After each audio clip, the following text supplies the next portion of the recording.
आज इटावा पहुंचे जनता समाज पार्टी विवेक राज के राष्ट्रीय अध्यक्ष विवेक राज हेला, जहां उन्होंने इटावा में अपने कार्यालय पर कार्यकर्ताओं के साथ बैठक की।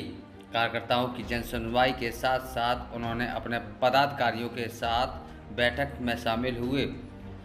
इस मीटिंग में उत्तर प्रदेश, मध्य प्रदेश के पदाधिकारी शामिल हुए। जी, आज देखिए हमारा जो इटावा केंद्रीय कार्यालय पे आज आगमन हुआ, तो केंद्रीय कार्यालय की जो मासिक बैठक है पार्टी की, उसको बुलाया गया, जिसमें हमारे उत्तर प्रदेश के, मध्य प्रदेश के पदाधिकारी सम्मिलित हुए। और जैसे इसमें जो हमारे साथ मौजूद हैं जगराम बाबा जी, जो ज्योतिष प्रकोष्ठ के प्रभारी हैं इटावा से, और सोहन लाल जी हैं, एमपी भिंड से आते हैं, राजा भैया जी हैं जो पार्टी के महामंत्री केंद्रीय कार्यालय प्रभारी भी हैं, आशीष जी हैं जो पार्टी के अंबेडकर वाहिनी के इटावा जिलाध्यक्ष हैं।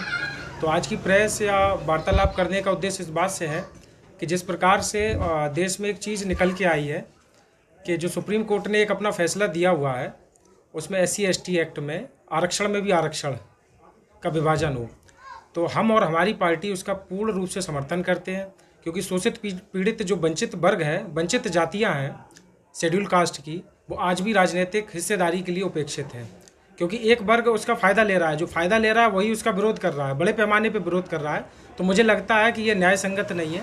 हम और हमारी पार्टी सुप्रीम कोर्ट के फैसले का समर्थन करते हैं और अपनी ही विचारधारा के लोगों को साथ आने के लिए अपील भी करते हैं कि इस प्रकार के जो विरोध जो प्रदर्शन होने वाला है या भविष्य में जो 21 अगस्त का सोशल मीडिया पे एक वायरल चल रहा है कि भारत बंद का, तो इसको कहीं ना कहीं ये वो लोग हैं जो इसका लाभ लेते रहे और देश और समाज को गुमराह करते रहे, तो हम इसका समर्थन नहीं करते हैं।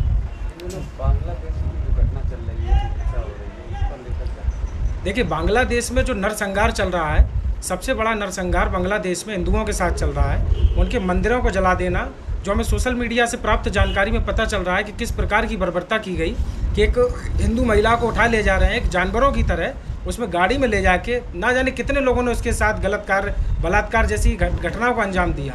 तो मुझे ये लगता है कि भारत का जो सेक्युलर जो गैंग है वो इस प्रकार की घटना पर चुप हो जाता है। तो मुझे कोई फ़र्क नहीं पड़ता कि मान के चलिए हमारा दल जो कार्य कर रहा है वो शोषित वंचित पीड़ित समाज के लिए कर रहा है। अगर जिस भारत में अंबेडकर के संविधान को इतनी प्राथमिकता दी जाती है, तो उसी समाज से आने वाले बांग्लादेश में 90% हिंदू है जो दलित समुदाय से है।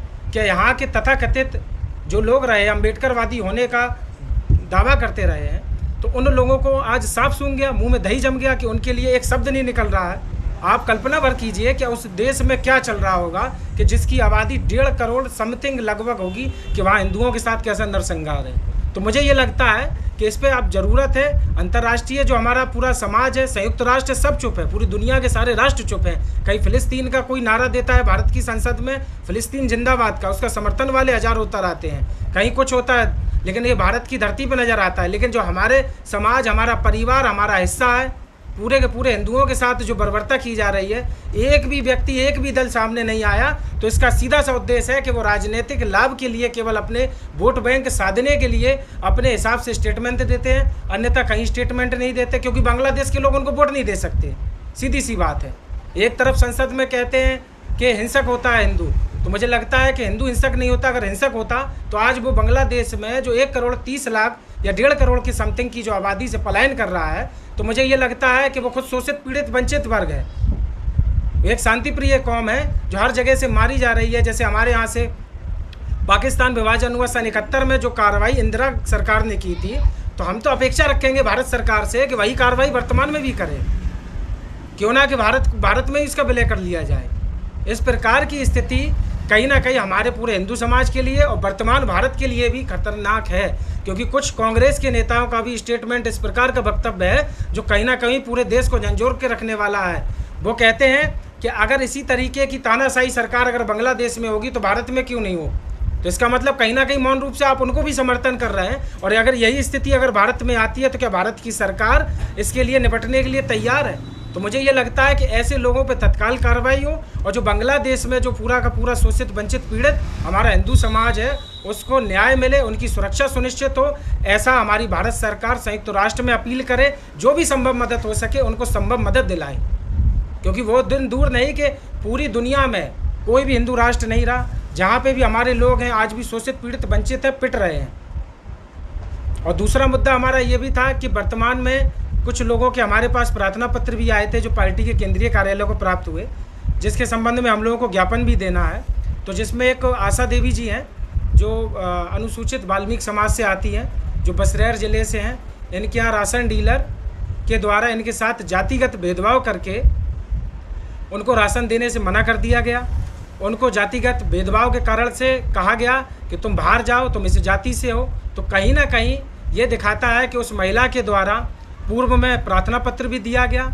यहाँ के जिलाधिकारी जो अवनीश राय जी हैं, यहाँ के कप्तान साहब को दिया गया, पार्टी का लेटर हेड भी लगा, लेकिन आज दिन तक उस पर कोई भी कार्रवाई नहीं हुई।